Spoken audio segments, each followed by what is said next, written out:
Thanks, John. You.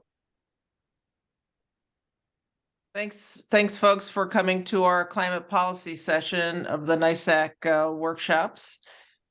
What we're going to do is we're going to have three. Well, I'll introduce myself. I'm Annie Corman. I'm a Tompkins County legislator, and I'm chair of our Planning, Energy, and Environmental Quality Committee, and a longtime environmentalist. And what we're going to do is we're going to have three presenters, and then we're going to have a Q&A. So each presenter is going to have 10 minutes, and I'll give you a 1 minute warning when your 10 minutes is almost up, so we can try and keep on track since we have 5 presenters. So we have 3 presenters, 10 minutes Q&A, and then we'll have 2 more presenters, and then 20 minutes of Q&A at the very end for those presenters. And if there's any other questions for the folks, and John Rhodes is here to help with the monitor the Q&A. So who we're gonna go to David West first, and I'm gonna let you introduce yourself and share your slides, David. Thanks so much. My name is David West. I'm presenting today about work that I did with the town of Danby, but it may be worth mentioning that I'm currently the Director of Planning and Economic Development for the City of Geneva. So I've had a change in the work that I do. I spent a couple of years with the town of Danby, and I'm excited to share, I think, some of the really important work that we did there during my time, and that's ongoing. So I'm going to get this in presentation mode. What I want to talk about today is a smart growth approach to zoning update in a rural town. The town of Danby is a small town on the southern end of Tompkins County, a population of about 3,500 people, largely rural. And when I came into my work there, the town was kind of behind in updating their zoning. They'd had a comprehensive plan that called for a zoning update, and that was about 20 years old, and they hadn't gotten a zoning update done. And it's really hard to do zoning updates, big process. When I came on, we started with a foundational question. Does the community like what you're getting from the current zoning? And there was a clear consensus that the town was going in the wrong direction. They're getting way too much sprawl development in rural areas, losing the rural character, and not enough investment in hamlets. The town has 2 hamlets. They had been complete. David? Yeah. David, your audio is going in and out for me anyway. Let me move away from the fan and see if that helps. So the consensus was that the town was not getting enough investment in hamlets. They had 2 hamlets that had been complete compact neighborhoods before cars. They had things like hotels, taverns, dry goods, makers of all kinds of things. But at this point in time, one hamlet had a church, and that was the only amenity, and the other had a church, town hall, car repair, and a jiu-jitsu studio. So people had really lost those gathering places, the things that you need in your daily life. We decided to structure the rules for future development in the town around the smart growth model. The EPA defines a smart growth model as having 10 basic principles: mixing land uses, taking advantage of compact design, creating a range of housing opportunities and choices, creating walkable neighborhoods, fostering distinctive and attractive communities, preserving open space, land and natural beauty, and critical environmental areas, directing development to existing communities, providing a variety of transportation options, making development decisions predictable, fair, and cost-effective, and encouraging community and stakeholder systems approach that has a huge impact. You're going in and out again, David. Let's see if there's something that I can do. When you lean in a little bit, it's better. Okay. I'll just try to talk a little slower, and hopefully you can hear me okay. So this is a systems approach to how we build communities, and the shape and form of our communities has a huge impact on greenhouse gas emissions. Location efficient places been shown to have a bigger impact than making individual changes to buildings, individual changes to the types of vehicles we use. It's all wrapped together in this approach where you get more efficient buildings because they're closer together. Multifamily is the most efficient kind of housing from an energy perspective. You get more of that and you drive less.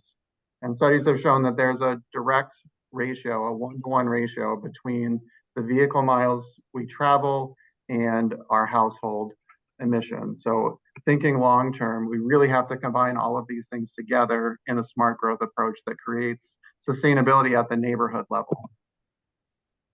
So the major outcome goals for our zoning update were to focus development in our 2 hamlets, make it as easy as possible to increase development and investment there, and to reduce and cluster development outside of the hamlet. So we wanted a reduction in the development if everything was built out to its absolute maximum. And then things that were developed, we wanted that to be clustered close together to take advantage of efficiencies. With the process, we wanted the future zoning to be easy to understand so that anyone could see exactly where the town wanted and didn't want development. And that where development was wanted, we were cutting red tape. We're making it easier to do what we say we want to do. We wanted the process to be smooth, both for the adoption of the zoning and for future development going forward. And we wanted a lot of community involvement. So we had a year-long process with a meeting every week. It was a bit exhausting. And we also were really careful to manage that those meetings and manage the structure so that everyone had an equal voice.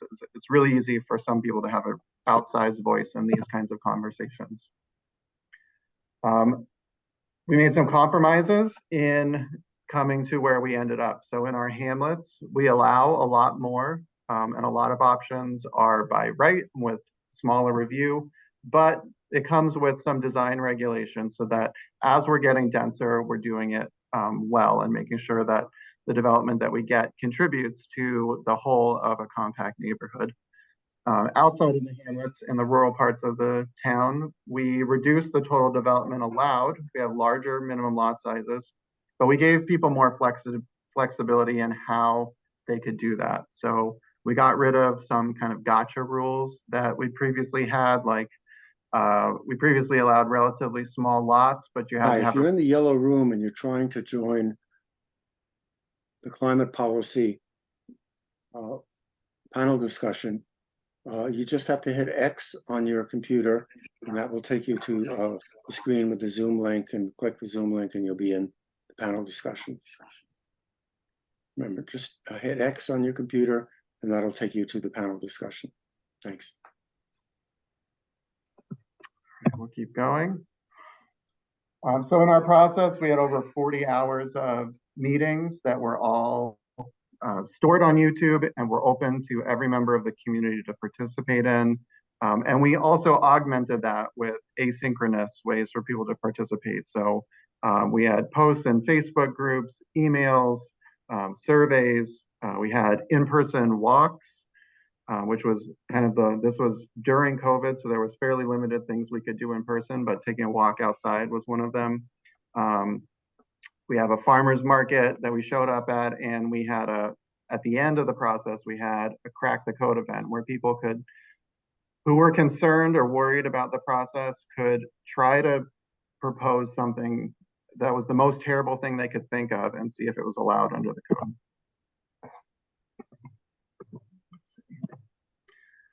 This is the map of how our code worked out. You can see on here, the green are the low density areas, the orange are the hamlets, and the pink is kind of the areas that were already developed under the previous ordinance that was really a suburban sprawl model. So those places were already built out at approximately 2-acre density.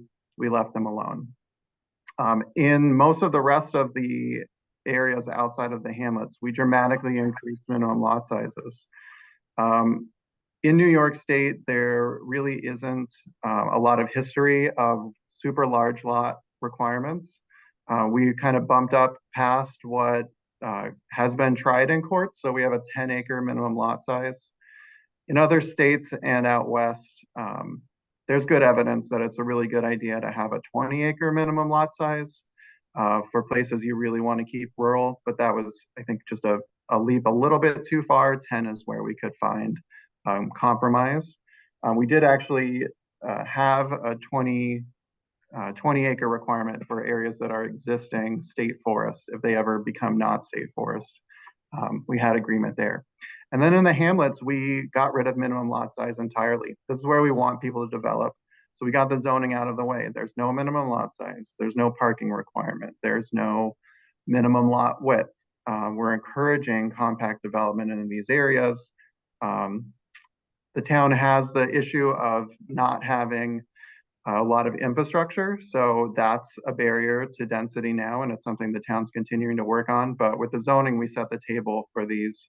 You can see half-mile circles and quarter-mile circles, delineating really what's a walkable or bikeable. Will be a long-term project, but will develop into compact community eventually. One more minute, David.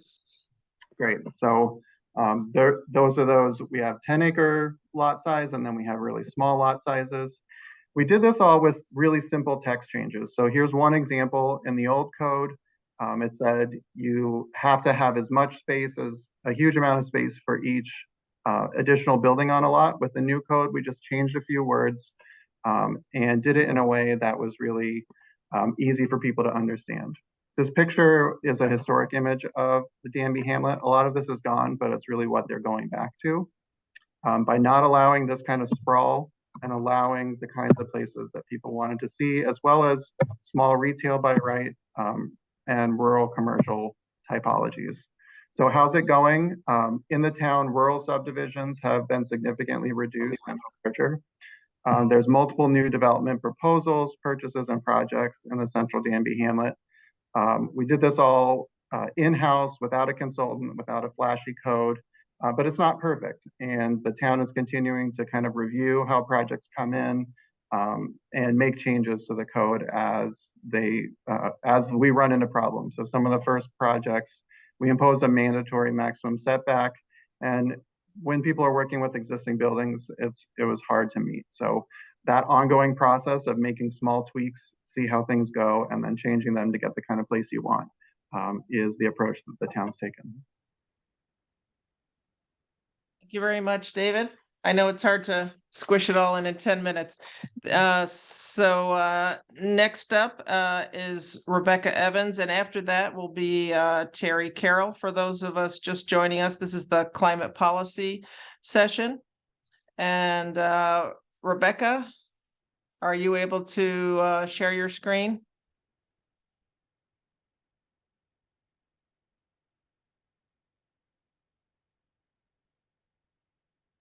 John, is Rebecca Evans a co-host? There we go. Yeah, I'm not able, let me see. I'm not able to turn my video on. Says that the host has stopped it. Oh, there we go. Okay. Hi, everybody. I'm Rebecca Evans. I'm the Director of Sustainability for the City of Ithaca. So I'm going to talk to you today about the Ithaca Green New Deal, what that is, and all of the various policy levers that we have available to us, as well as some of the carrot incentives that we've made available to try and reach net zero. So just really broadly, the Ithaca Green New Deal was a resolution that was passed in 2019 by the City of Ithaca Common Council. And that resolution was very non-specific. And I think if you were to ask any Ithaca native if Common Council knew what they were getting into when they passed this resolution, there would be a resounding no in response. So the resolution was very non-specific, community-wide carbon neutrality by 2030, and a goal of climate justice, or ensuring that all benefits of the Green New Deal are shared among all community members to try and interrupt the historic inequities, both racial, social, and economic inequities that are present in the city. And they named a couple of interim goals as part of that resolution as well, including government electricity needs being met 100% by renewable energy, and cutting our fleet emissions by 50% both by 2025. So just as a benchmark of where we are, this was our 2019 greenhouse gas inventory. We're right around 340,000 metric tons of carbon dioxide equivalents. And most of that is coming from thermal loads and transportation. So the natural gas that is traditionally combusted on site to heat our buildings and facilities. So if we look at this from a policy profile, how are we ultimately going to decrease these emissions? We need to tackle building performance, which will get us about 52% of the way there. Transportation, another 38%. Talk about that, ignore that decarbonization typo, decarbonizing the grid, and then waste management is just a very, very small portion to get us the rest of the way there. So if we're talking specifically about buildings and building performance, we have a number of strategies available to us. The first, and what was initially sort of the jumpstart to the Green New Deal, was the Energy Code Supplement, which governs the ways that developers can build new buildings or do deep renovations in existing buildings. And there are two pathways, one considered the easy path, and then a whole building path. And the whole building path is essentially just attaining LEED certification or passive house, something like that. And then the easy path, which is what we're seeing more of, is a points-based system, not all that different from LEED, and different actions within the building can achieve a different number of points, but that there is a minimum threshold number of points that you need to achieve in order to receive your building permit. So in January 2023, the number of points that was required doubled. So it's more strict. It's harder to get that building permit, and you need to install, say, more energy conservation measures. And by January 2026, it will require that all new buildings and major renovations are actually net zero.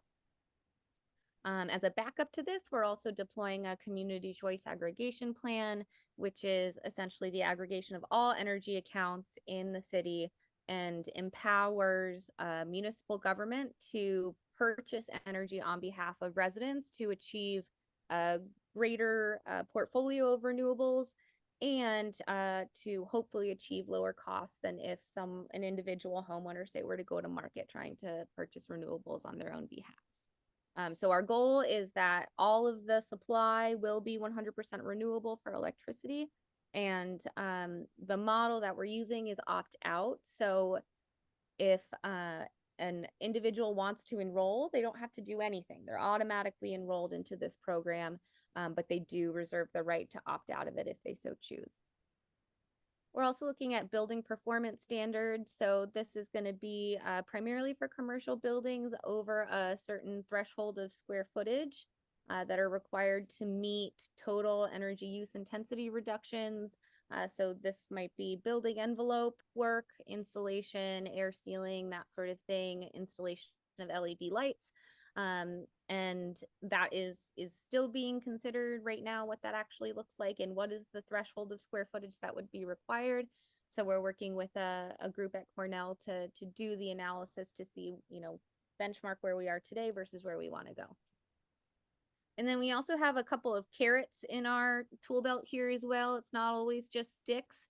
So we've set up an electrification program, which we call Electrify Ithaca, which basically makes a big pot of money available, about $100 million, to provide loans to property owners so that they can install electric equipment in their home. And it's a no money down 15-year lease that then stacks federal and state incentives to the lease principal, ultimately to bring down total cost. And our goal is to also achieve economies of scale through bulk purchasing. So for example, if 24 properties are interested in electrifying, we can buy 24 heat pumps at once and achieve ultimately equipment savings and labor savings that are then passed on to the customer. We've also structured this in a way to achieve financial inclusion. So there aren't any credit requirements. There are no liens on the property, for example. So even those with no credit or low credit are still able to access this financing. So shifting a little bit to transportation and grid decarbonization, we're certainly working on our fleet, which I mentioned before. We're considering a lease model here. So can we sell all of our internal combustion engines and then use that funding from the sale of those vehicles to then enter into a lease agreement for electric counterparts? Right now, that's not going to replace all of our vehicles just because there are a number of vehicles where it just doesn't make sense to switch to electrification right away. And we're also exploring bidirectional charging potential. So can we actually utilize a battery within a car to discharge to the grid during peak times so that we actually get a more dynamic grid to try and supplement some of the overloads that we're finding in different areas of the city in terms of electrical capacity. We're also looking at distributed energy resource deployment. This was a policy that was just adopted a couple of weeks ago by Common Council, and it is a way to provide financial pathways for voluntary investment in DERs. So partnering with local lenders and CDFIs to offer cooperative investment in various either renewable energy technologies, storage, electric vehicle car share, that sort of thing. And there's space both for actual investors, but there's also space for users so that we can achieve, again, that financial inclusion. On the other side of DER deployment, we have renewables, of course, and going back to bidirectional charging, trying to take advantage of technology convergence. So when a car powers a house, for example, now we're actually getting technology convergence where we're getting two birds with one stone, as a friend likes to say. Again, trying to take advantage of cooperative investment without those credit hurdles, and deployment ultimately of microgrids, nanogrids, taking advantage of peer-to-peer energy trading and virtual power plants. And then finally, we have a number of non-wires alternatives that we're looking into. Namely, we have a project up at the Southworks campus, which is up towards Ithaca College, where we are installing a hydrogen electrolyzer that will take water and turn it into energy, store it in a fuel cell, ultimately to power the buses, the local circulator that serve Tompkins County. One more minute, Rebecca. One more minute? Okay, I think this is my last slide, so that's good. And all of this we're trying to do through a lens of justice. So it's not something that we're tacking on the bottom. All of this is with justice in mind. So financial inclusion being a big one. So our Justice 50 framework, which is likely going to be going to council in the next couple of months, is the lens that we are applying to all of this work. So we had to define climate justice communities within the local context. So the state and the federal government have their own definitions for disadvantaged communities, but we found that a lot of people were being left behind. So we needed to supplement that definition. And ultimately, why are we doing that? Because we want to operationalize this Justice 50 framework. So the way that it's currently written says that 50% of all Green New Deal investment, including outside investment, ultimately will go to climate justice communities. It also says that 40% of the representation in our workforce development training and job placement, those individuals identify as climate justice communities. We're also having a bit of a more wide sweeping impact with the capital budget. So framework says that 50% of the total capital budget in the city needs to benefit climate justice communities, which on a normal year, when we're not including ARPA funds, is around $3 million. That 50% is about $3 million. And 10% of the total capital budget allocated to participatory budgeting, so that residents of 16 years or older, non-registered voters, undocumented immigrants can actually participate in this process and decide how tax dollars are spent. And I'm done. I may have gone a couple of seconds over, but yeah, happy to answer questions after. Thank you, Rebecca. And for those just joining us, this is the climate policy workshop. And we just heard from Rebecca Evans. Before that, David West. And next we have Terry Carroll. And after he's done, we'll have 10 minutes of Q&A for these three speakers. And then we'll have two more speakers and a general Q&A after that. So Terry, take it away.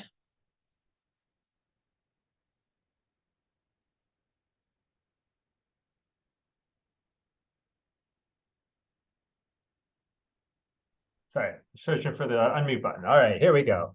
NYSEC presentation. So for those of you that don't know, Tompkins County, right there in the middle of the state, our city seat is Ithaca, New York. So I have the pleasure of working with Rebecca Evans quite a bit. We're the home of Cornell and Ithaca College, and we have a strong history of environmental action, including leading the way on banning fracking, the solar and heat smart Tompkins efforts, and our Tompkins County Energy Roadmap, where we're trying to get to net zero emissions. We are a certified climate smart community, certified silver with the highest point total of any county in the state. And we're hoping for some good news this week on our recertification efforts. We're also a designated clean energy community. We were the first county to be designated in the southern tier, and we received $250,000, which we used for starting to green our fleet, which I'll talk about in a moment, as well as our business energy advisor program, which I'll also talk about later. We also recently were earmarked for another $30,000, and we're trying to do a new interesting project, which is a induction cooktop pilot project, where we'll be giving out induction cooktops through our Healthy Neighborhoods program to hopefully those with asthma and some disadvantaged communities. And so hopefully in the future, we'll be able to give a presentation on how that's going. I was asked to talk a little bit about some of our different environmental efforts, and I thought it would be easiest to break it down in kind of these 5 different buckets here. So I'll start with our green fleet efforts. And so we have a green fleet policy that was adopted last year, which basically says that all of the vehicles that we're buying have to be electric vehicles unless there's a good reason for them not to be, such as there's no electric vehicles in that category. So right now we're right in the midst of that electrification effort. You know, we started off with just about 0 electric vehicles, and we've slowly increased over time. And you can see in that graph kind of the efforts over the last couple of years. Buying more and more battery electric vehicles, as well as plug-in hybrid vehicles for those longer trips. On the left, we have a facilities van that's used by our HVAC maintenance crew. It's an all-electric Ford E-Transit, 120 miles of range, filled with HVAC equipment in the back. One of the vehicles that's really impressed us, and something that we're actively trying to get another. We have all sorts of vehicles. So I mentioned the Ford E-Transit. We have a Leaf for our IT department. Our facilities department, as well as a couple others, have Chevy Bolts, and we've tried to do a little bit of advertising on the side of it so that we can show the community that we're going electric. You know, a lot of these vehicles look just like any other one, so we're trying to make sure that the public knows that we're going electric and that it's something they should consider doing as well. The vehicle on the right is our Mustang Mach-E for our county office for the aging. We also have one for our sheriff's department. So that lives at our airport. So when you fly into Ithaca, New York, the first thing you're going to see is an electric vehicle, which I think speaks a lot to the community that we live in. On the right is one of our plug-in hybrid electric vehicles, the RAV4 Prime. And so it's one of our big efforts that the legislature has put a bunch of money into, and is allowing us to really push forward and lead the way on electric vehicles. Another area that we're also leading the way on is with our green facilities. So with our county energy roadmap, we've made the commitment to going to net zero. And what that means is getting our vehicles off of fossil fuels if we can. So we launched a green facilities project. It's a 3-phase project with the goal to reduce greenhouse gas emissions from county buildings. Phase 1 was launched last October at a cost of about almost $14.5 million. But with a significant amount of greenhouse gas reductions, and actually a relatively good payback in terms of some of the building measures. And so we're doing things like upgrading to LED lights, doing some pipe wrap, which you can see. We're putting in air source heat pumps and variable refrigerant heat pumps in some of our buildings. We're doing a big geothermal project at our public works facility. So a lot of cool projects that are going to significantly reduce the amount of natural gas we use, and actually get us completely off of natural gas in just about 3 of our buildings. There will be a little bit of natural gas used for backup purposes for some of them and for some of the fire safety measures. But in terms of heating and cooling, 0 natural gas, which is exactly the position that we're trying to be in the future. So it's not just enough to move off of natural gas and propane and fossil fuels. You also want to make sure that you're using renewable electricity. And so this is an area that we've done a lot of work in as well. We have an agreement with the Waterloo Hydro Plant. It's a 20-year power purchase agreement that was started in 2014. We received both the electricity through remote net metering as well as renewable energy certificates, so we can make that claim that we're using 100% renewable electricity.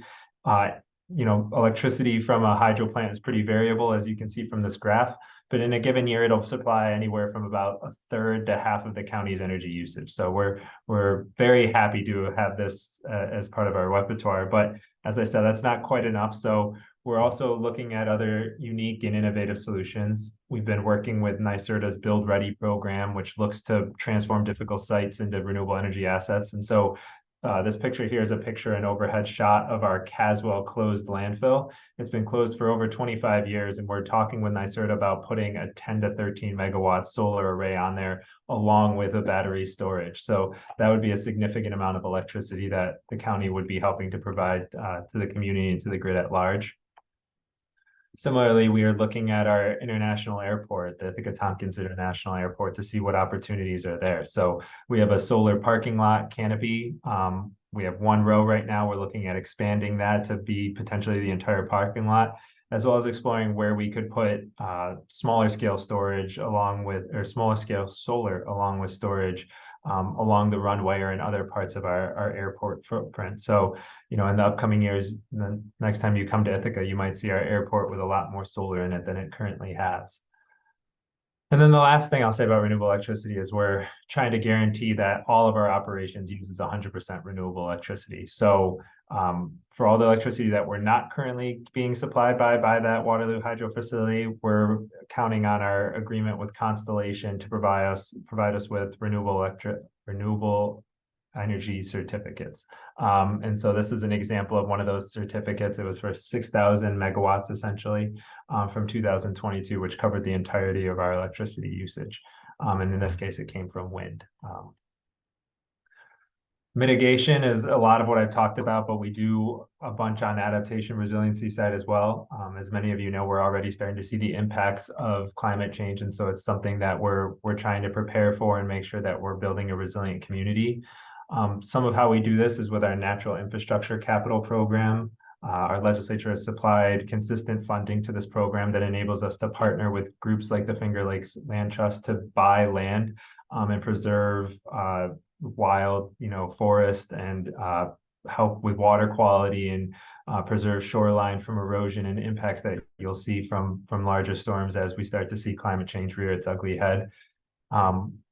It's part of our resiliency and recovery plan. That's something that we just worked on recently and had it approved by FEMA, including our hazard mitigation plan update.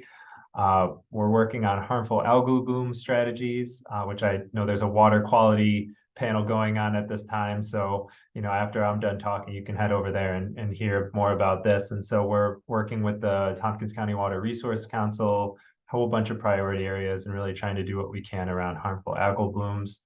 And then we have a stream corridor protection program where we're also trying to work on things like revegetation, stabilization, and things of that nature. I know I got about a minute left here, Annie, so I'm preempting you. Business Energy Advisor Program, I mentioned it earlier. This was something that was seed funded by the NYSERDA grant that we got for becoming a designated clean energy community, and then had further funding put into it by the Park Foundation, a local foundation in the Tompkins County area. This program assists business owners and facility managers that are setting energy goals. They're either building a new building, they're renovating an old building, and we basically partner them with an engineering contractor that can help them look at their building and say, hey, if we were to build it this way, what would be the greenhouse gas savings? What would be the cost? What would be the payback? And so this chart here on the right is an example of one of the charts that comes in those BEA reports, where it looks at if they were to put in natural gas furnaces and water heaters, what it would look like versus, say, an air source heat pump or a ground source heat pump system. And then I just thought I'd mention real quick some of our other community efforts that we've been working on. We recently had an EV car showcase where we brought members of the community, other municipalities, large employers, institutions to come check out our electric vehicles. So that we had Sergeant Rick Smith from our sheriff's office was talking to a local government about the sheriff's vehicle, the electric Mach-E that I showed earlier. In the background on the right, we have one of our Ford F-150 trucks that our highway department uses. We're also doing things like municipal training. So this was a training that we worked with NYSERDA to host on ground source heat pumps to help educate both local code enforcement officers as well as contractors. And then we're doing all sorts of other cool public outreach as well. But I think I'm out of time there. So I'll end it there and let folks ask their questions.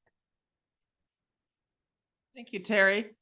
For folks that are attending, feel free to write a question or a comment in the group chat. And we had, I think, a couple questions. John, do we have a couple questions? Yeah, we have a couple of questions. For David, Reggie Teasley asked, in the clustering of development, are you taking into account increasing risk of flooding and the creation of heat islands? I think that's an important point because we hear a lot about issues with flooding in relation to cities and density, and a lot of people, it's easy to conflate those. There's no reason that you can't have density and good stormwater systems that deal well with infiltrating and keeping water in the ground where we want it to be. There's a big savings when you make your development more compact, you have less impervious surface overall. So that is a part of why you want to do compact development. You're reducing the roads and the driveways and the roofs by having things smaller and closer together. But you do also have to manage it in that concentrated area. Rebecca, did you want to chime in on that question? On the It one was in the clustering of development, are you taking into account increasing risk of flooding and the creation of heat islands? So for the city, it's a little bit of a different scenario since we're a lot more urban than the rest of the county. And we actually don't have a lot of undeveloped space that isn't like specific park space. Heat islands are definitely a challenge, especially down in the basin in the city. And I'll say that this does kind of step outside of my area of planning. That is much more on the actual city planners, although I am in their department. As far as flooding is concerned, we actually are looking at this really strategically, both in terms of mitigation and resiliency. We just started a partnership with the Big Four accounting firm KPMG and Augment City, which is an urban digital twin software company, to see as we are deploying various infrastructure assets, how do we protect that investment to make sure that it is not vulnerable to flooding? So does that mean that we're lifting up EV chargers off the ground? Do we have a policy for heat pump installations so they're not going in basements? That sort of thing. So really trying to think about what is the intersection of all of this work, and how can we be more strategic in our deployment around sustainability, but also around planning as well. And I think it's worth understanding that a lot of flooding in Ithaca is because of sprawl in the outlying non-city areas, which as a City of Ithaca resident, I'm very aware of being in a floodplain that's downstream of sprawl that's happening in the towns around. Yes, we have one other question, and this is actually for Rebecca. MJ Wilson asks, in the great work you're doing, is there any environmental education being included in the support being provided to immigrant communities? It's common that they're taught English as a second language and about being a good US citizen, but not how to be a good environmental citizen. Yeah, thanks. I was starting to type out an answer for you and realized that it would have been just a big wall of text. So I'm glad that we have this opportunity to talk about it out loud. So the city does not directly provide education, and I am going to use the excuse of capacity and bandwidth. I'm a staff of one. However, I think one of our strengths in the city is that we do have these really robust relationships with outside organizations that are better suited to provide a lot of these services. So I am not an educator by any means. However, we do have really, really good relationships in the community with people that are educators, and that is their primary role. Whether or not they have targeted outreach and education to immigrant communities, I can't say for certain, but I don't think so. But I think that's a great idea and a great point, and definitely something that we'll take into consideration as we're starting to plan for 2024 and how we can better structure our messaging to our residents. So thanks. And we have a question from Assemblyman Steve Otis. I guess this is for the group. For your cluster development, are you providing forever restrictions on undeveloped areas to ensure that the point of the cluster planning is not voided by future development applications? I can address that. In a rural location that got a cluster, yes, it would come with a conservation easement on the remaining land that reduces its development potential. In the hamlet scenario, really, they don't have to cluster because the zoning allows the density. So we want those areas to fill in. And the benefit is having them fill in and protecting the areas outside, which are protected by the zoning as well. So on a rural cluster, yes, in the larger picture.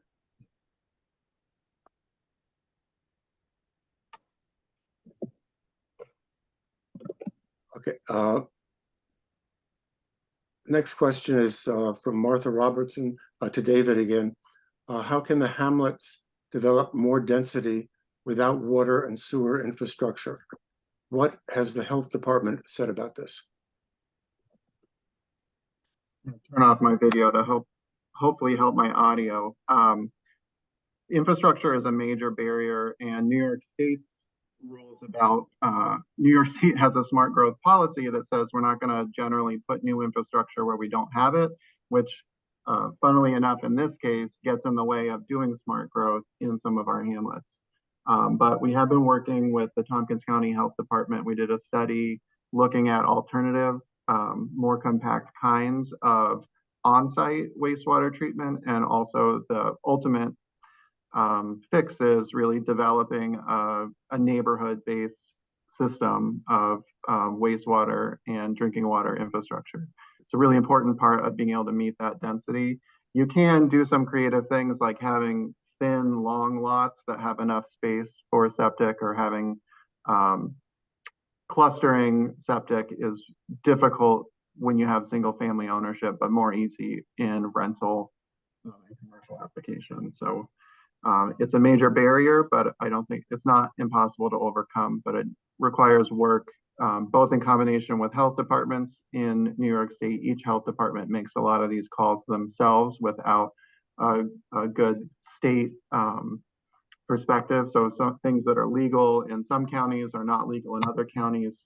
And we've been working with the Tompkins County Health Department to review some creative things that have been done downstate, with pre-approving certain systems that are off the shelf that can clean water in a much smaller space. But it's a learning curve and requires a lot of working together. Thank you. I think to keep on time, we'll pause on the questions, John, and see if we have time later to circle back around to those. So thanks everybody for the questions thus far. So next up, we have two more speakers, and then we'll have some more Q&A. So we'll have Bob Howarth and Reyes Salter. And Bob Howarth is up next. I'll let you introduce yourself and present your presentation, Bob. Welcome. Thank you, Annie. It's good to be here. Let me try to share my screen.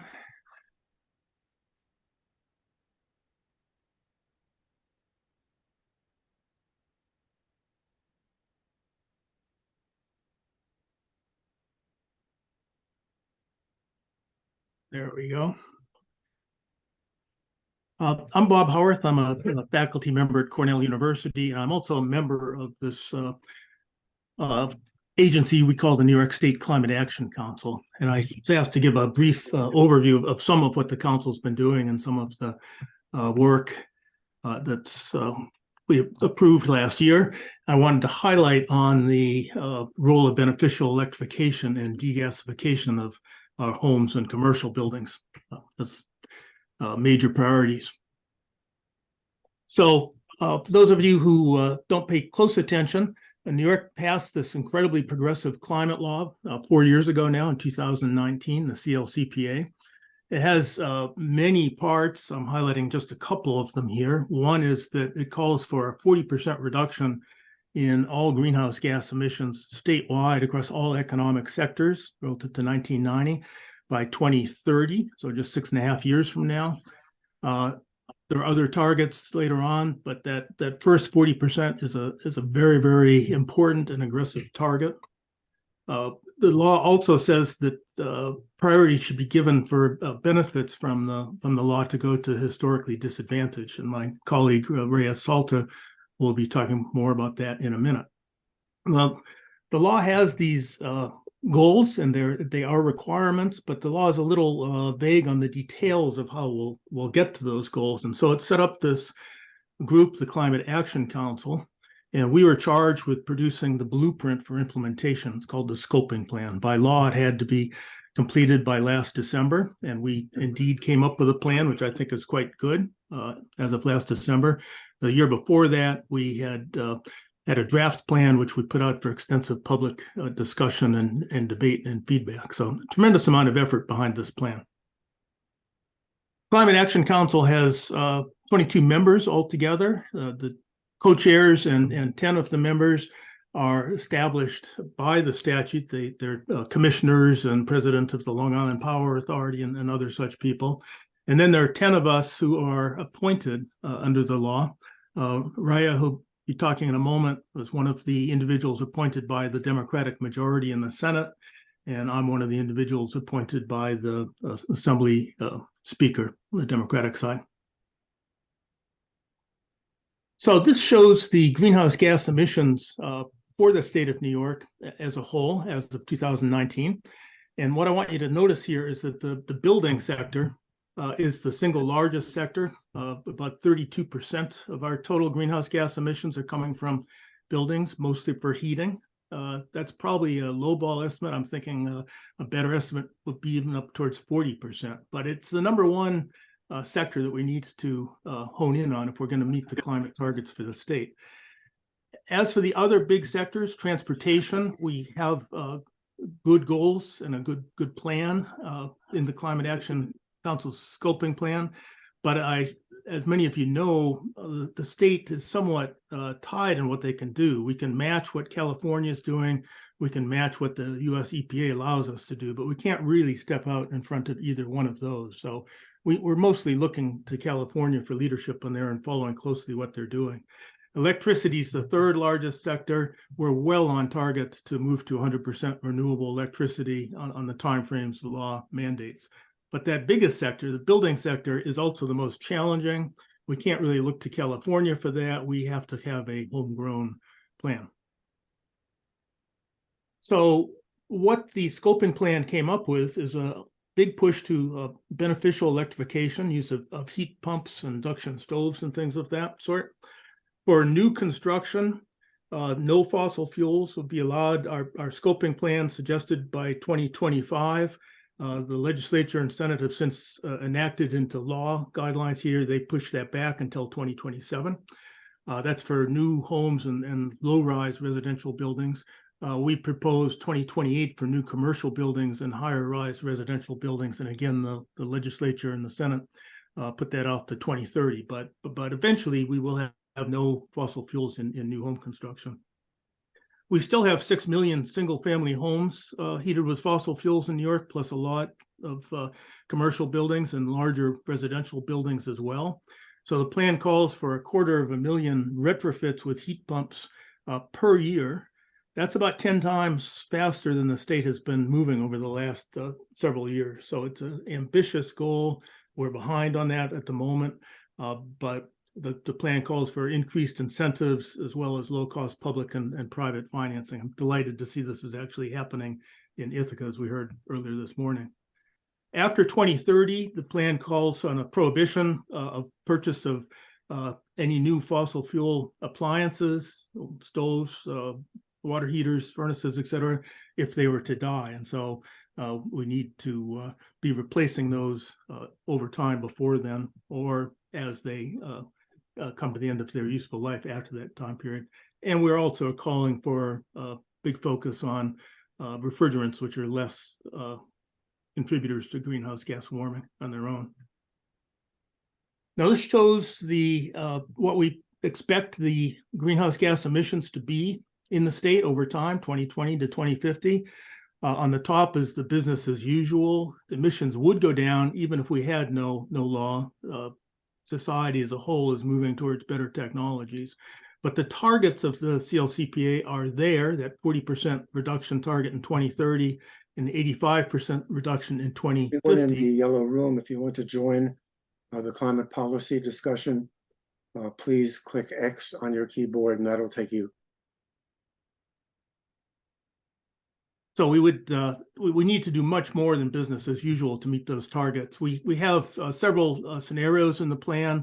The ones we favor will reach those targets. So these targets are achievable. And I want you to notice what that means in terms of our energy use. This is energy use into the future in New York. Our electric use will go up substantially, more than doubling over the next 30 years or so. But natural gas, gasoline, and all will fall pretty rapidly. Our use of natural gas in the next 10 to 12 years has to be half of what it is now under the plan. And with that comes a big challenge. What do you do with that gas distribution system, this huge pipeline system, millions of miles of pipelines we have in the state? The Climate Action Council plan explicitly calls for a strategic downsizing of this system. It'd be extremely expensive to continue to maintain the system and somewhat dangerous when we no longer are consuming as much gas. And of course, by 2050, we're consuming no gas. And so we need to be phasing this out. And the proposal is to do that community by community, neighborhood by neighborhood in a planned way, perhaps moving to neighborhood by neighborhood replacement with, say, ground source heat pumps done at a community scale at the same time. To do otherwise is both dangerous and expensive. We had a huge amount of debate about this, but it was adopted by a 19-3 vote. Just a couple of points left. One is that the implementation of the climate law is expensive. We should be upfront about that. Its cost is $270 billion over the next 27 years, but the cost of the state doing nothing, the cost of inaction is more expensive.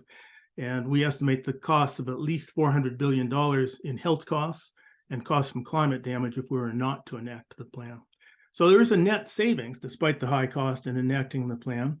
And when you throw in higher fuel prices in the future and Inflation Reduction Act financing, which is likely to come to the state in part because we have this climate law and this plan, the net savings to New Yorkers are estimated at more than $200 billion over the next 27 years. So yes, it's expensive, but it makes great economic sense to do so. It also makes great economic sense for individual homeowners and individual building owners. I think I'll end it on this slide, probably. This is out of our plan, and it speaks for itself. But not only is this a great climate law, implementing the climate law is a great opportunity for the state of New York to reimagine ourselves, reimagine the technologies we have. Imagine if we build all of the heat pumps that we need, 250,000 heat pumps per year. What if we build those in New York, for example? Think of the jobs and all that are involved. And then finally, I just wanted to mention that there's a section of the Climate Action Scoping Plan on local government actions and what local governments can do. There's a lot of detail there. A lot of it's focusing on how the state agencies can better assist county and municipal governments, which are often somewhat understaffed for this. And there's a tremendous amount of work that needs to be done in that area. I will stop there. This is the Climate Action Council as of our meeting last December when we adopted this plan by a vote of 19-3. Raya Salter is our next speaker this morning, if she's on, another Climate Action Council member, and that's me. And even the 3 people who voted no for the plan are smiling in this picture. So even they know it's a good plan. Thank you for the opportunity to talk about it. Thank you, Bob, for all that great information. And was just looking for Raya Salter. I don't know if they're here. Okay. I'm here, but I'm here. Great, thank you. I appreciate you joining us today. So you have about 10 minutes and then we'll do some Q&A. I'll let you introduce yourself and share your screen. Thank you. Oh, all right. I'll be sharing my screen and doing my own slides. Yes. Okay, that's fine. All right. Let me go ahead and get teed up for that then. All right. Okay. Hold on. This is always the tricky part. Drum roll, please. Let's like cross your fingers that I will get this one right. All right. Do you see a screen that has slides on it that look topic appropriate? Yep. Okay. Yes. All right. Hello, everyone. I'm so glad to be here. I always like to come within time. I'm Raya Salter. I'm first I'll say, I'm Raya Salter. I'm the Executive Director of the Energy Justice Law and Policy Center, also a member of the Climate Action Council. And today I just wanted in this brief time to really talk about some big things that are happening in New York State and policy, in particular, what's going on with this whole cap and invest policy from the Climate Action Council perspective. I know you just heard from Dr. Howarth, also a colleague on the council, but I will share my perspectives with folks. So yes, I'm the Executive Director of the Energy Justice Law and Policy Center. We are an energy justice think tank and public interest law firm focused on community voices and energy decisions. We also convene a coalition, a BIPOC led coalition with allies uniting our communities for a just transition. We're called the Energy Justice Alliance. This is us just Sunday. Sorry. Right. Sorry to interrupt you. On what I'm seeing on your shared screen is I can see the photos of people on the Zoom. So maybe you can take them off because they're blocking your presentation a little bit. Oh, I see. Okay, let's see. Okay. You can pull them, drag that right off your screen, I think. Or Did that there fix you that? go. Yes. Okay, sorry about that. No worries. Trying to get my tech here. Thank you so much for interrupting and helping, although now I can't see your face. So if you need me to say something, if you need me to stop. So Okay. Just sharing, it was great. We took youth and other leaders in our community to the End Fossil Fuels March on Sunday, which was great. So just a little bit about me, links to my organization. Thank you so much. And I'm so glad to be here again. I think this might be the third year in a row speaking to this group. Oh, all right, wait, how do I adjust the slide? Oh, some folks may know me from my viral moment from last year when I went to testify before Congress in the big oil misinformation hearing and ended up having a congressman from Louisiana try and kind of disrespect me, really to take attention away from the truth about environmental injustice. I ended up on Tucker Carlson. It is okay. But you may know me from that, but I just want to share that, let's keep supporting each other and speaking out about climate action and fossil fuels. All right. So this will be a bit of a whirlwind, but there's so much going on in New York State with policy, and it all comes from our tremendous climate law, the Climate Leadership and Community Protection Act. And you've heard me speak on this before. I know I spoke last year about this, but just in brief, we've got big goals in New York State. 70% renewables by 2030, 100% zero emissions by 2040. And we've got some great climate and environmental justice provisions. It's a big deal what we're doing in New York State. Some of what we're doing in New York State has really led the country on climate policy when it comes to climate justice. 40% of state spending to fight the climate crisis is to go to quote unquote disadvantaged communities or frontline communities. And we have to be prioritizing our emissions and co-pollutant reductions in those communities. The federal government has taken this frame, and just climate action in New York really matters. And this piece also matters to how we implement our climate policies. So cap and invest, what happened? We had a Climate Action Council. As you know, Bob Howarth was also on that council. And what was our task? To come up with a scoping plan for how New York State is going to meet our climate goals and our environmental justice goals. We spent almost 4 years putting this plan together, and it resulted in, at the end of last year, a final scoping plan. I like to say that the scoping plan was so good that the only folks who didn't vote for it were the fossil fuel industry. But we had a scoping plan come out just at the end of the year that really has a lot of great recommendations for what the state needs to do to get us to where we need to be on our climate goals. And the seeds of a statewide cap and invest program, a cap and trade program for New York State, in addition to the regional greenhouse gas initiative that we had, came from the scoping plan as emerged at the end of the year. So there were some concerns that myself and other environmental justice advocates had about cap and trade based on lessons that we've learned from other jurisdictions like California. It's important to understand that what we've seen in other places is that we may see overall greenhouse gas emissions reductions, but we haven't always seen them come down in frontline communities in the same way. We also know that cap and trade programs on their own from the California and other experiences, they won't on their own get us to the targets where we need to be. So we need to be mindful about the type of regulation and enforcement in order to make sure we actually see the reductions we want.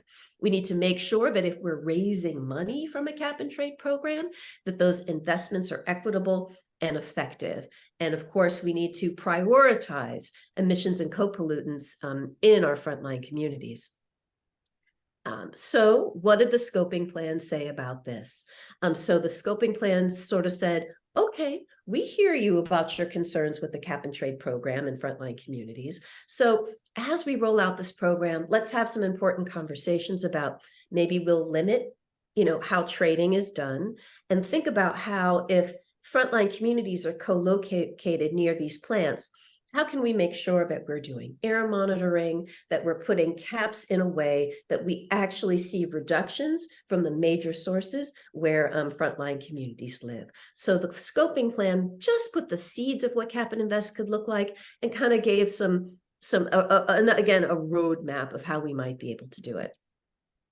Another really important thing about the scoping plan as it relates to cap and invest, it also looked at how are we going to manage our gas system transition. The scoping plan acknowledges we can't just put a cap and invest plan in place and think that's just going to take care of it, because we actually have to manage the transition of our fossil fuel system. And that's going to mean really plant retirements. And how do we actually think about dismantling distribution infrastructure? Because we're going to have to reduce gas use to get to our goals. And one thing the scoping plan noted is that the gas system doesn't have a long history of analysis and policy development on emissions reductions. So in order to really we've got like pincers on both sides. We need regulation on emissions through cap and invest, but we also need to work on how are we actually going to manage this transition of our gas system. And so the scoping plan did put together a blueprint for how to do that. And that means actually closing power plants, adhering to the CLCPA's timeline, and just reckoning with the fact that we need to downsize the fossil gas system through a managed just transition that's looking at affordability, safety, and making sure that we're really using renewables and not other solutions that will prolong false solutions that'll prolong fossil use. So there we were, right? We're off to the races and doing really great. And then the budget legislative session kind of kicked in earlier this year, and some really interesting things happened. What is one of the things that happened? We had really a wild budget session at the legislature. And as you see from this article, really, we just approved this plan at the end of the year. And then the governor came through with wanting to make a change that would actually roll back our climate law and really roll back our climate law and make it harder to achieve our goals in a substantive way. So don't you worry. This is from the People's Climate March, but your friends in the environmental movement all decided to ride at dawn.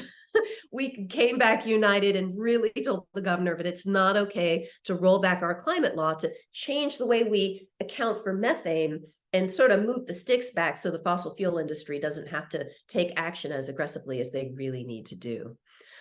What else did we see in that budget melee? we're starting to see some contours of what cap and invest might look like in terms of if there's money raised from the system, what will the money be used for? And so we know there's going to be money that was put into the budget in law, that there will be a big chunk of that will go back for rebates for folks, ratepayers. And then a big chunk of the money raised from a cap and invest program is supposed to go into investments in clean energy. So, you know, there's been a lot of activity, and the real takeaway there is that we're looking at a program that we need to keep our eye on, but that could also create funds for the transition that we need. So what does this all mean for what we need to think about for cap and invest? We need to make sure that the cap and invest program also comes along with this idea of managing this gas transition with a timetable for actually saying goodbye to some of these gas plants, no new gas plants, and dismantling some of this fossil infrastructure that we don't need in a way that addresses EJ concerns and keeps our climate law in place. Anything short of a deliberate process to shut down fossil fuel infrastructure and move away from combustion really is just a distraction. So where are we? The last slide. Outreach has begun on this program. We're expecting the DEC to come out with rules this probably, if not this fall, early next year. They're going to try and mess around with our CLCPA, accounting. We think that's going to happen again. This way they want to change the law. We have to watch out for that. We had Environmental Justice Roundtable, the state had one, and there's actually a labor stakeholder roundtable that's happening this Friday. So that is something that is, that is a whirlwind tour of some of the big policy developments that have happened since I last spoke to y'all. So with that, I will stop my share, and I hope this has been informative to folks. Yes, it has. Thank you very much, Raya. And so what we'll do now is we have our last Q&A session. And why don't we, John, if you could try and filter the questions first, primarily with the last two speakers, with Raya Salter and for Bob Howarth, and then we'll save a few minutes, hopefully at the end, to circle back for some questions for the first three speakers.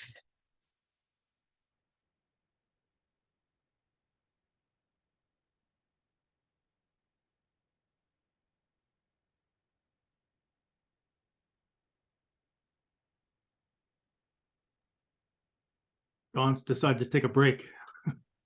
Okay, yeah. I'm sorry. All right. I'm sorry. I was muted. Question from Roberta Clements for Bob. Should localities implement net zero for new construction, or will this just come down from the state level? It will be coming down from the state level. And as I say, by 2027 for new home construction, that will be the law by 2030 for larger buildings. But I think communities would be wise to be pushing for that faster in their communities. If anyone who builds a new home in New York next year and does it with fossil fuels for heating, particularly if they use propane or fuel oil, they're just wasting their money. It's less expensive to build all electric now. Our scoping plan made that really, really clear. And if you build without that and then try to retrofit down line in a decade, you're just asking for unneeded expenses. So at the very least, I think that local communities should be informing their citizens of that and helping them move towards the decision-making process, which is in their own interest. But the state will mandate it by 2.5 years from now.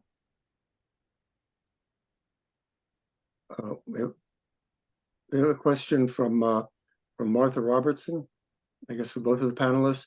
What are the legislative priorities for this coming session? And where do we think the governor is on these issues? Has she learned anything from last year? That's a great question. I'll just give a brief answer and let Raya chime in. I was glad to see Raya brought up the actions of the governor and the co-chairs of our Climate Action Council from last spring as they tried to walk back on the greenhouse gas accounting in the law. And that greenhouse gas accounting, for those of you who don't pay attention, it comes out of the fracking bans in New York State, dating back to 2014, 2015. 15. Since New York has banned fracking for shale gas, our use of fracked shale gas has gone up faster in this state than any other state. It's just we don't produce it locally. We import it from Pennsylvania and Ohio and West Virginia. And so what the CLCPA does is to say the emissions which occur with developing that fuel out of state are ours. If we weren't consuming that fuel, those emissions wouldn't be occurring. And so we take responsibility for them, and we also take responsibility for methane on a time frame that fits the science, as opposed to using 30-year-old outdated science that diminishes the impact of methane. You know, that was the law in several versions of the Assembly bill going back to 2016, right through 2019 when it was passed.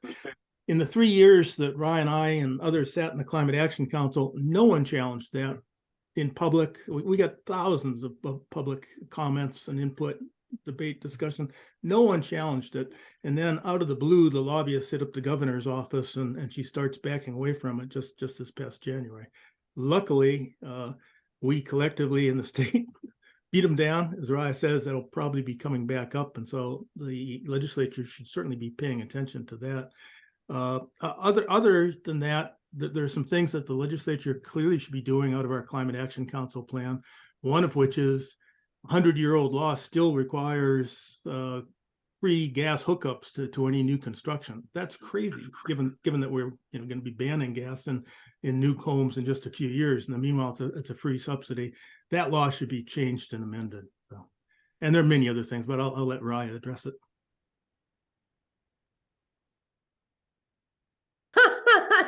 Thank you, Bob. I certainly I chime in on with what Bob said, and he alluded to the New York Heat Act, which would make that change about that 100-foot rule and some other good changes to really kind of modernize our public service law to get it more in line with the CLCPA. The New York Heat Act, almost made it over the finish line last year. So that New York heat will definitely be one to watch, and it would be tremendous if that gets over the finish line.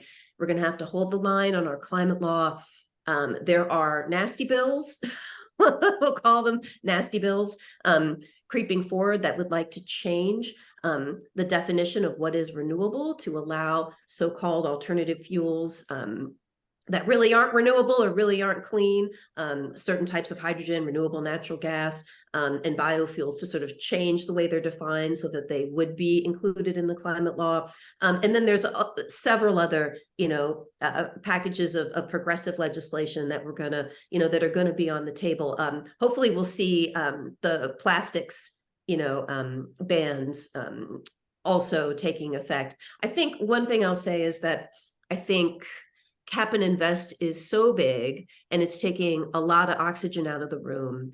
And I think that I suspect that we're going to see the governor sort of, because that's such a big piece that's moving forward, we may see some conservatism and how much she's going to be willing to really put her foot on the EV pedal.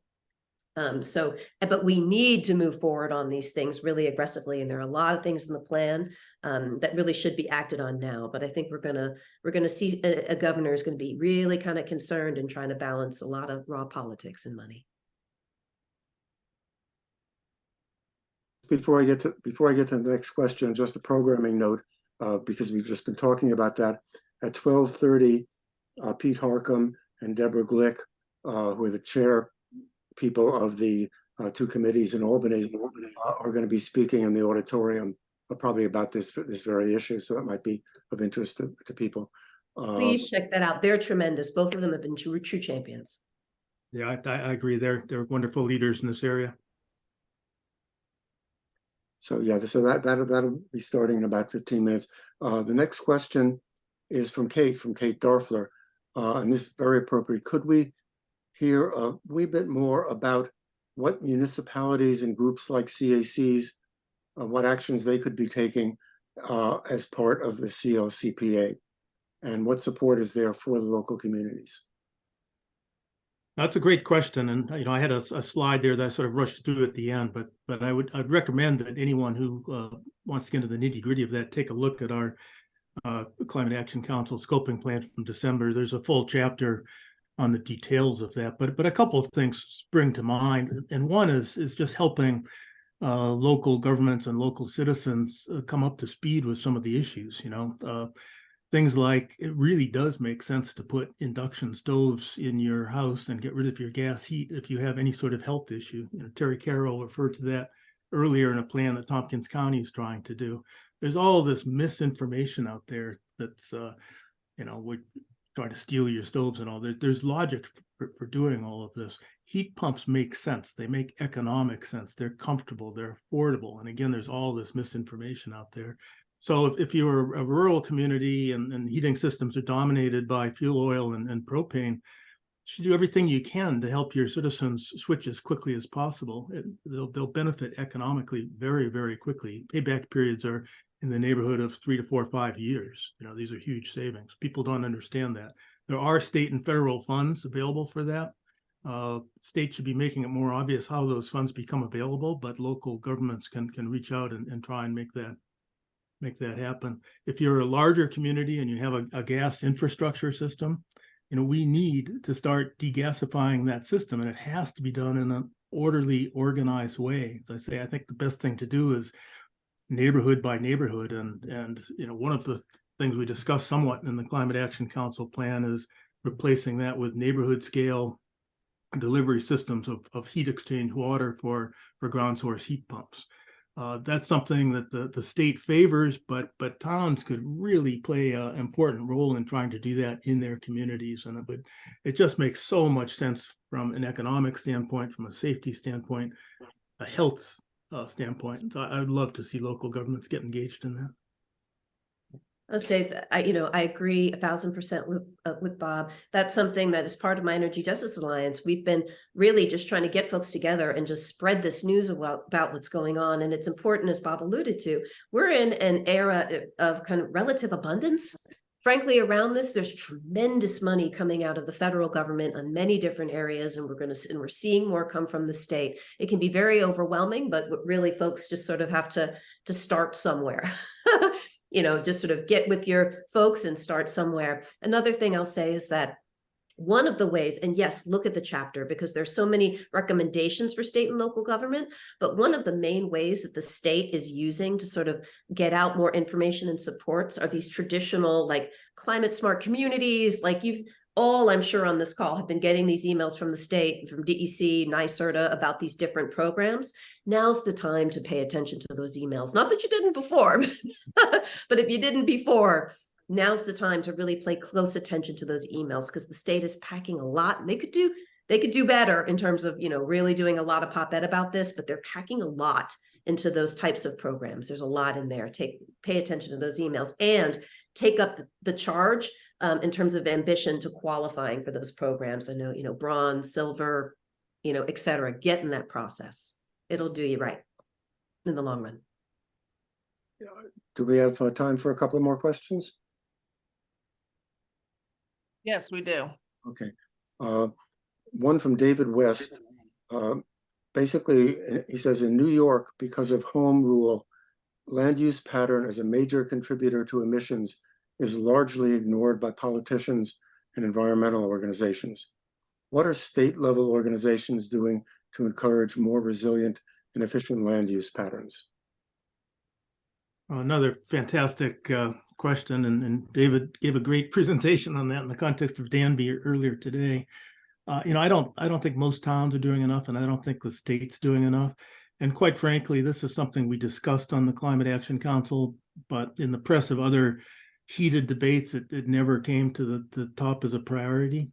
We should have given it more attention than we did, quite frankly, and I think state agencies should be giving it more priority than they did. But what we have in the plan is, in my mind, a little disappointing in that area, and what state agencies are doing, I think, is disappointing. But David, I think towns might be in the lead on this one. This is an issue. It's what I want to be encouraging, because it's like, when you take leadership, then you put on the high beams on high, and then you start seeing the road in front of you, right? And that's the sort of position we're in. We've got the lights on, we've done all this big visioning, and then land use, bam, that's the the next thing. And it's challenging the regulations cross, different jurisdictions, state, local, federal, and it can be very challenging. I agree that we could be doing more. And yeah, I want to be encouraging. And again, it's an area where there are funds available, to be sort of. Sorry, you hear me pausing because there are so many areas we need to focus on. Land use right for renewable siting, land use for conservation management.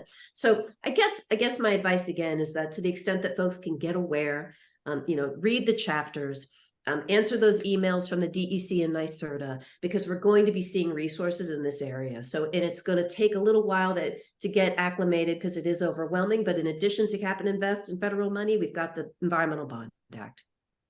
And there's going to be billions of dollars there to try and help us do this work. So we're really in a time where it's sort of coming together, thinking about how we can take leadership in equitable and transparent partnerships for this stuff. This is really, really hard. I've been dealing with it in my area in terms of local orgs and groups having to come together for competitive grants, and it's challenging. So how can we do it in ways that are ethical and transparent so we can really broaden it, expand the pie, because that's the type of abundance that we're in. So it's overwhelming. Take a breath, get informed, and we can do this. The next question is from Rebecca Evans. And this goes back to the discussion of the building codes. The state code does not apply to additions or major renovations, correct? And allowing a number of exceptions in those requirements, such as commercial kitchens. So the question really is, should local municipalities pass their own zero energy building codes? I think it does make a lot of sense for local governments to try to do so. Keep in mind, though, that the state, we have a code, but we have the Climate Action Council scoping plan, and now we have legislative action taken since then, both of which are directing the codes to be changed. So we will have a new code in the future. Now, whether major renovations will be exempt, they probably are in my reading of the law and what we put in the Climate Action Council plan. But on the other hand, after 2030 or so, if you do a major renovation and you need to, say, increase the size of your fossil fuel furnace, that would not be allowed because you will not be allowed to replace the fossil fuel combustion equipment. So it's not a real simple answer, but anything local governments can do to help in their local case, I think would be good. And yeah, I do think carve out exceptions for commercial kitchens. I mean, politically, that was a hard thing for the legislature not to buy into. Long term, I think that those days are numbered. Once you stop using natural gas in our cities and towns, and the scoping plan clearly says we'll decrease our use of natural gas by 90% over the next 20 years. That means that if there's a gas main left in your neighborhood, it's going to be extraordinarily expensive. And I just don't believe that any restaurant is going to want to be dealing with that, plus the health issues which come with their stove. So that's kind of a political knee-jerk thing at the moment, but the future clearly will be electric even for them. I'm so glad to be here because it's great for me to get to. I love hearing Bob talk about these issues, and I used to get to all the time. So that's, thank you, Bob. That's just tremendous. And I'll just echo, yes, anything that a local government can do, I think, to sort of take align your own goals with the CLCPA and look at modernizing your code, I think is going to really put you in the driver's seat to take advantage of the subsidies, of the planning. So yes, highly encourage folks to look at what does code modernization look like, and also what does that mean in the context of the frontline communities or disadvantaged communities, because that designation has been made. You can go and look at a map and see where, in your community, there may be a designated disadvantaged community, which really should have some funds designated there. So that's another really important thing to look out for. And yes, update your code. It'll do you good. Thanks, everybody. I think we're gonna wrap it up here. I want to thank all the speakers today and all the great questions. One of the things that I'm hearing several times is getting the information out out there helping, whether it's people that are communities that are being left behind or just the general community. There's not a lot of information out there.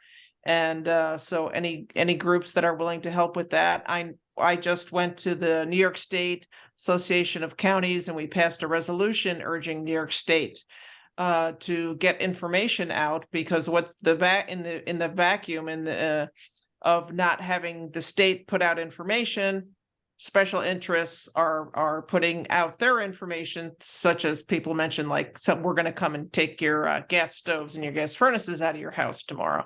So anyway, thank you, everybody. And as John said, the presentation is starting at 12:30 with Senator Harkman and Assemblymember Glick, and then the other program start again at 1:30. So please help me give a big thanks to all our presenters today. So thank you very much for joining us.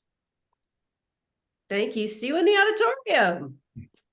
Thank you, Go Annie. back Good to- to see you, Raya. Take care. Go back to Gathertown and go right to the auditorium. See everybody there. Thanks. Thank you, John, for your help.